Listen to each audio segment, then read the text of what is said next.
Всем привет, дорогие друзья! В этом видео речь пойдет о Panzerfaust, в переводе с немецкого «танковый кулак», немецкий одноразовый гранатомет времен Второй мировой войны.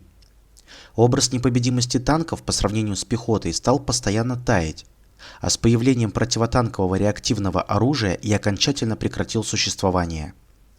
В августе 1943 года в частях немецкой армии появляются противотанковые гранатометы одноразового использования «Фауст-патрон».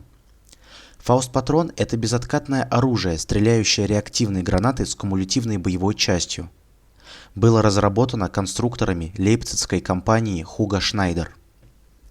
В зависимости от варианта «Фауст-патрона» калибр боевой части, его кумулятивная граната поражала стальную бронеплиту толщиной от 140 до 200 мм, а граната, так и не поступившего на вооружение Panzerfaust 150М, пробивала стальную плиту толщиной 320 мм.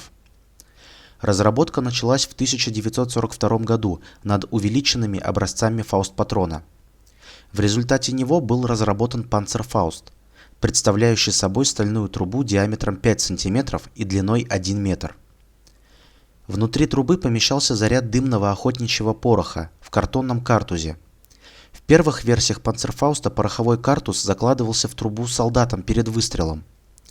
Также он снаряжал мину, поставляемым отдельно взрывателем.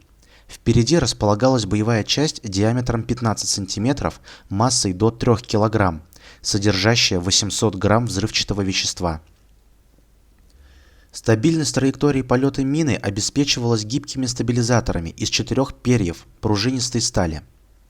При выстреле за счет упругости перья стабилизатора разворачивались, обеспечивая снаряду более или менее устойчивый полет. На первый взгляд незамысловатая конструкция отличалась завидной функциональностью. Продолговатый носовой обтекатель не только придавал мине аэродинамическую форму. При ударе о броню он сминался, исключал рикошет, давал время сработать инерционному взрывателю. Взрыв снаряда вызывал появление на броне пологой выемки. Обычно на трубе наносилась красная надпись на немецком «Achtung! Feuerstrahl!» «Осторожно! Реактивная струя!», предупреждающая солдат не стоять позади стреляющего. Действие реактивной струи на человека до 3 метров позади заднего среза пусковой трубы было смертельным. По инструкции, позади стреляющего должно быть не менее 10 метров свободного пространства. Граната Panzerfaust почти гарантированно пробивала стальную бронеплиту толщиной до 200 мм.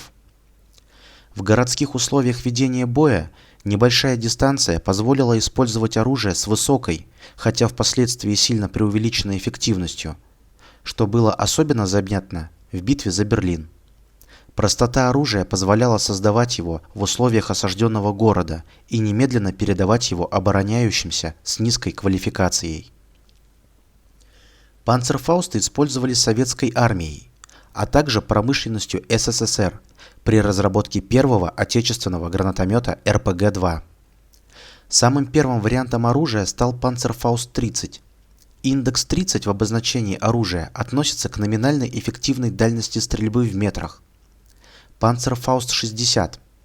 Эффективная дальность стрельбы до 60 метров. Диаметр пусковой трубы увеличен с 44 до 50 мм. Увеличена масса метательного заряда. Panzerfaust 100.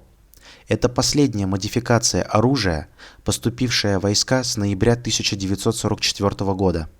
Номинальная дальность стрельбы увеличена до 150 метров. Диаметр трубы был снова увеличен до 60 мм. На прицеле нанесены отверстия с люминесцентными отметками на 30, 60, 80 и 150 метров.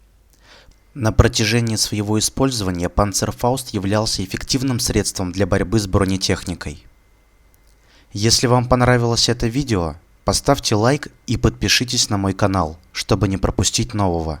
Спасибо за просмотр, всем пока!